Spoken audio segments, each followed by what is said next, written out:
Linux is in millions of computers. It probably powers much of the internet.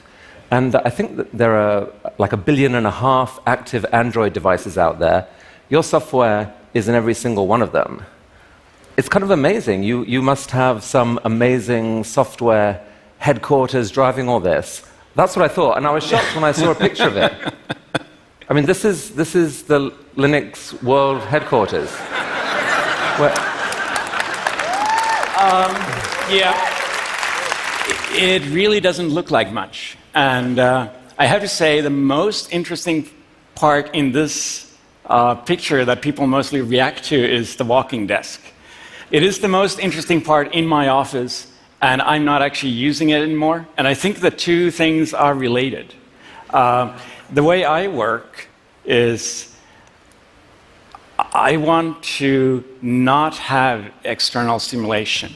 You can kind of see it on the walls are this light green. I'm told that at mental institutions they use that on the walls because it's like a calming color. It's not something that really stimulates you. What you can't see is the computer here. You only see the screen. But the main thing I worry about in my computer is it doesn't have to be big and powerful, although I like that. It really has to be completely silent, right? I know people who work for Google, and they have their own small data center at home, and I don't do that. My office is the most boring office you'll ever see, and I sit there alone, in the quiet. If the cat comes up, it sits in my lap, and I want to hear the cat purring, not the sound of the fans in the computer. So this is astonishing, because working this way, you're able to run this vast technology empire. It is an empire. So that's an amazing testament to the power of open source. Tell us how you got to understand open source and how it led to the development of Linux. I mean, I still work alone. I mean, I work alone in my house, often in my bathrobe. When a photographer shows up, I dress up, so I have clothes on. And that's how I've always worked. I mean, this was how I started Linux too. I did not start Linux as a collaborative project. I started it as one in a series of many projects I had done at the time for myself, partly because I needed the end result, but even more because I just enjoy programming. So it was about the end of the journey, which 25 years later we still have not reached, but it was really about the fact that I was looking for a project on my own, and there was no open source really on my radar at all. And what happened is the project grows and becomes something you want to show off to people, right? Really. This is more of a, wow, look at what I did, and trust me, it was not that great back then. I made it publicly available, and it wasn't even open source at that point. At that point, it was source that was open, but there was no intention behind using the kind of open source methodology that we think of today to improve it. It was more like, look, I've been working on this for half a year. I'd love to have comments, right?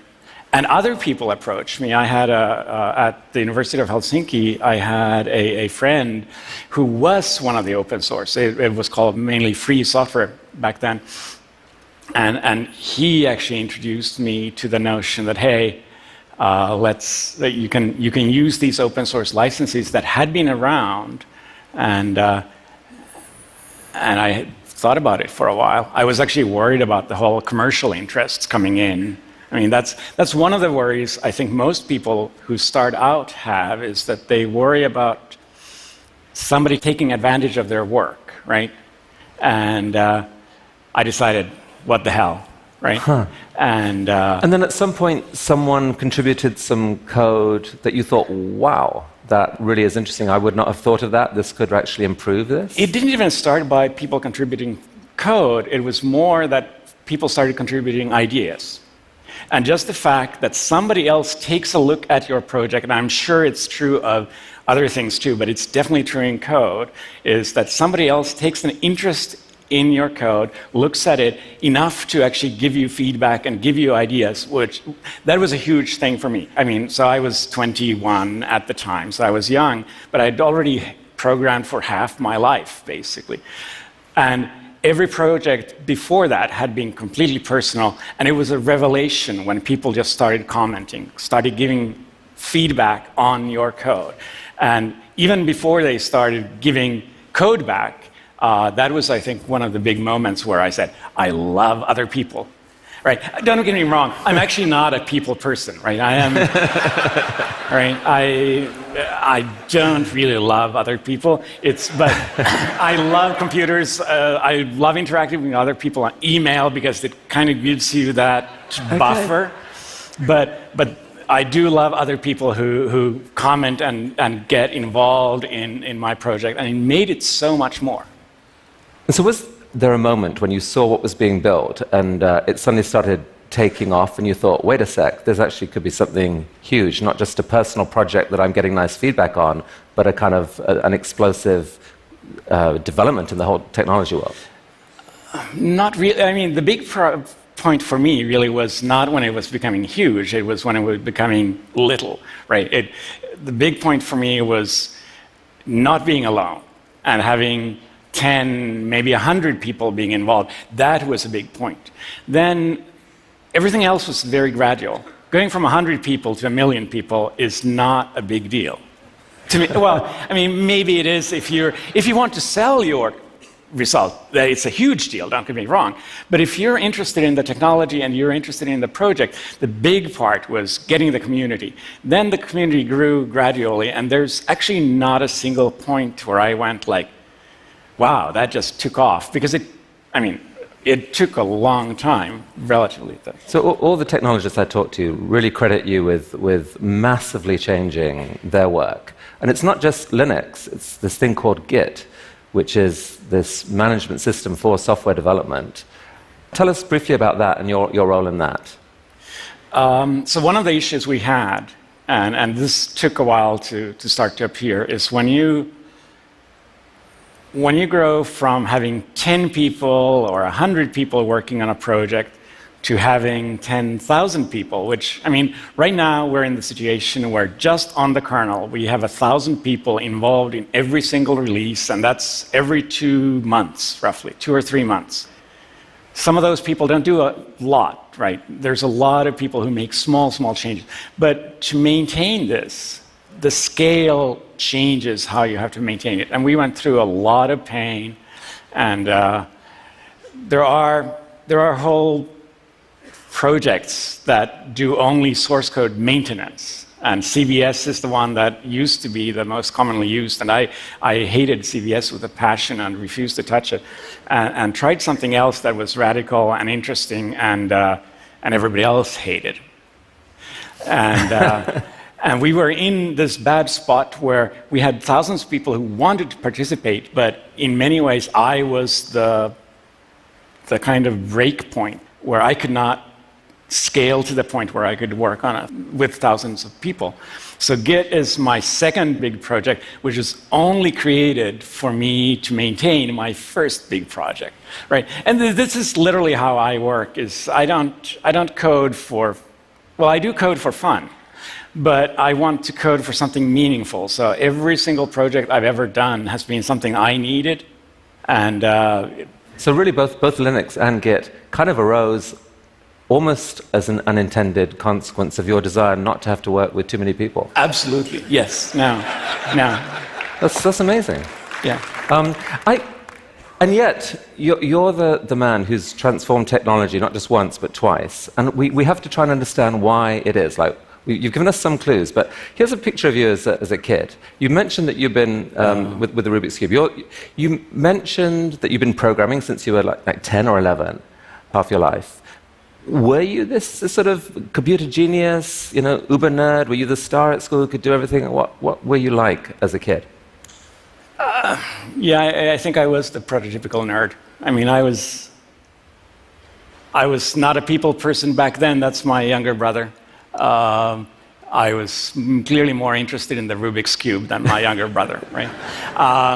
My younger sister, who's not in the picture, when we had family meetings, and it's not a huge family, but I have like a couple of cousins, she would prep me beforehand. Like, before I stepped into the room, she would say, okay, that's so-and-so, right? That's because I was a geek. I was into computers, I was into math, I was into physics, I was good at that. I don't think I was particularly exceptional. Apparently, my sister said that my biggest exceptional quality was that I would not let go, right? I would just... Okay, so let's go there, because that's interesting. You would not let go. So that's not about being a geek and being smart. That's about being stubborn. That's about being stubborn. That's about just starting something and not saying, okay, I'm done, let's do something else. Look shiny. And I noticed that in many other parts in my life too, that I lived in Silicon Valley for 7 years. And I worked for the same company in Silicon Valley for the whole time. That is unheard of, right? That's not how Silicon Valley works. The whole point of Silicon Valley is that people jump between jobs to kind of mix up the pot.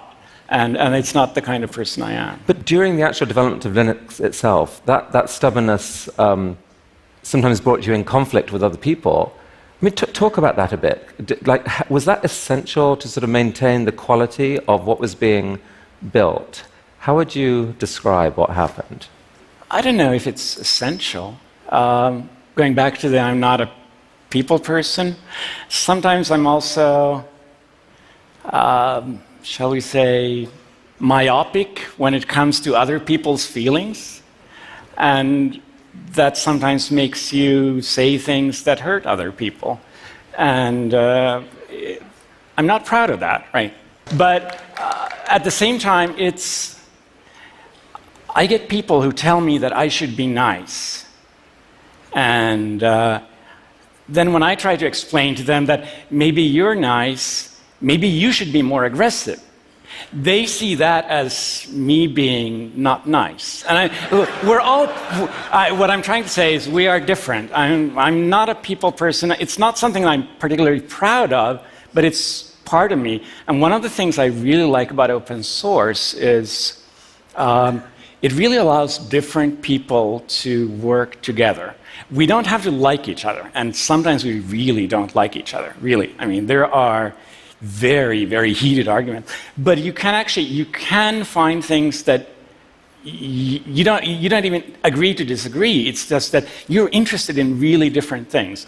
And coming back to the point where I said earlier that I was afraid of commercial people taking advantage of your work, it turned out, and very quickly turned out, that those commercial people were lovely, lovely people, and they did all the things that I was not at all interested in doing, and they had completely different goals, and they used open source in ways that I just did not want to go, but because it was open source, they could do it.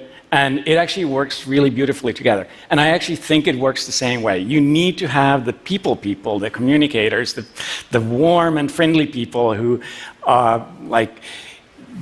really want to hug you and get you into the community. But that's not everybody, and that's not me, right? I care about the technology. There are people who care about the UI. I can't do UI to save my life. I mean, if I was stranded on an island, and the only way to get off that island was to make a pretty UI, I'd die there, right? so there's different kinds of people, and okay. I'm not making excuses. I'm trying to explain. Now, when we talked last week, though, you talked about some other trait that you had, which I found really interesting. Right. It's this idea called taste, and I've just got a couple of images here. Now, apparently, I think this is an example of not particularly good taste in code. And this one is better taste, which, as one can immediately see. What is the difference between these two? So this is how many here have coded, right? Oh my goodness! Okay. So I guarantee you, everybody who raised their hand, they have done what's called a singly linked list, and it's taught. The first not very good taste approach is basically how it's taught to be done when you start out coding. And you don't have to understand the code. The most interesting part to me is the last if statement. Because what happens in a singly linked list, this is trying to remove an existing entry from a list, and there's a difference between if it's the first entry or whether it's an entry in the middle.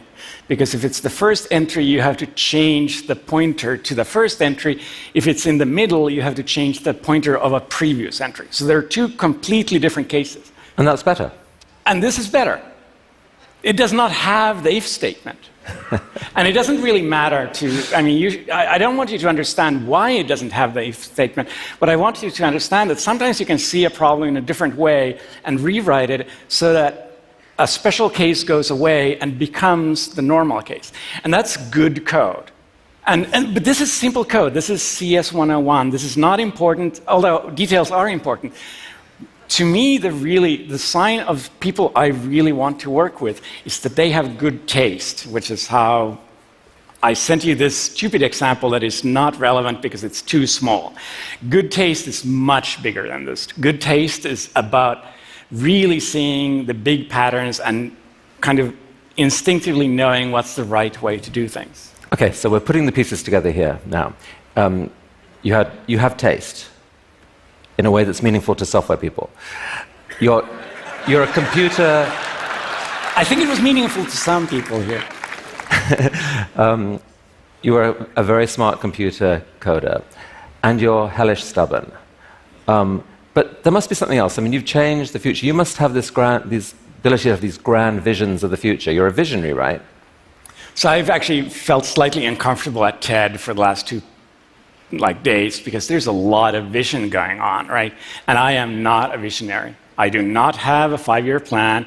I'm an engineer. And I think it's really, I'm perfectly happy with all the people who are walking around and just staring at the clouds and looking at the stars and saying, I want to go there. But I'm looking at the ground and I want to fix the pothole that's right in front of me before I fall in, right? This is the kind of person I am, right? So good. So you spoke to me last week about these two guys. Who are they, and how do you relate to them? Well, so this is a kind of cliche in technology, the whole Tesla versus Edison, where Tesla is seen as the visionary scientist and crazy idea man, and people love Tesla. There are people who name their companies after him. The other person there is Edison, who is actually often vilified for being kind of pedestrian, and his most famous quote is, "Genius is 1% inspiration and 99% perspiration." And I'm in the Edison camp, even if people don't always like him, because if you actually compare the two, Tesla has kind of this mind grab these days, but who actually changed the world? Edison may not have been a nice person. He did a lot of things. He was maybe not so intellectual, not so visionary, but I think I'm more of an Edison than a Tesla.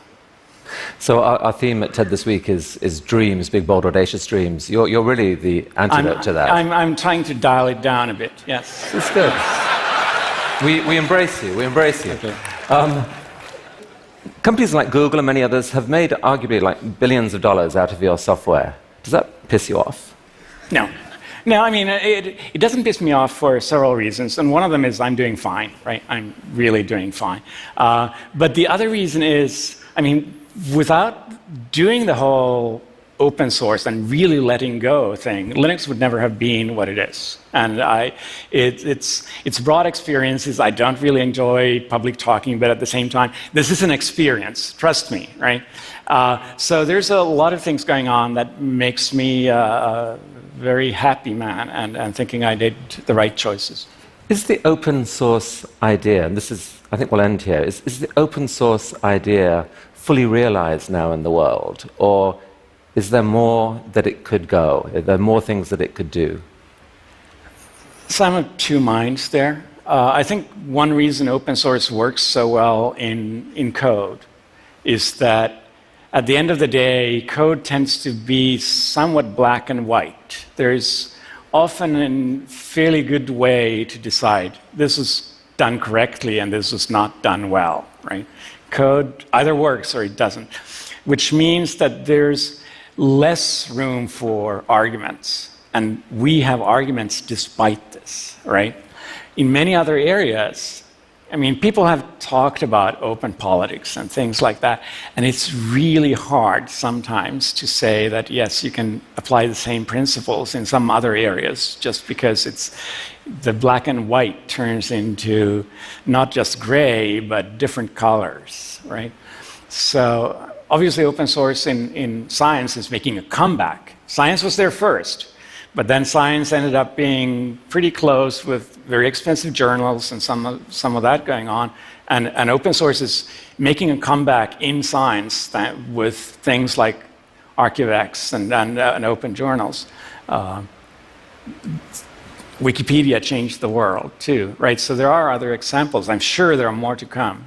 But I'm not saying but you're not a visionary, and so it's not up to you to name them. No. It's up to you guys to make them, right? Exactly. Linus Torvalds, thank you for Linux. Thank you for the internet. Thank you for all those Android coins. Thank you for coming here to TED and revealing so much of yourself. Thank you. That was really, really nice.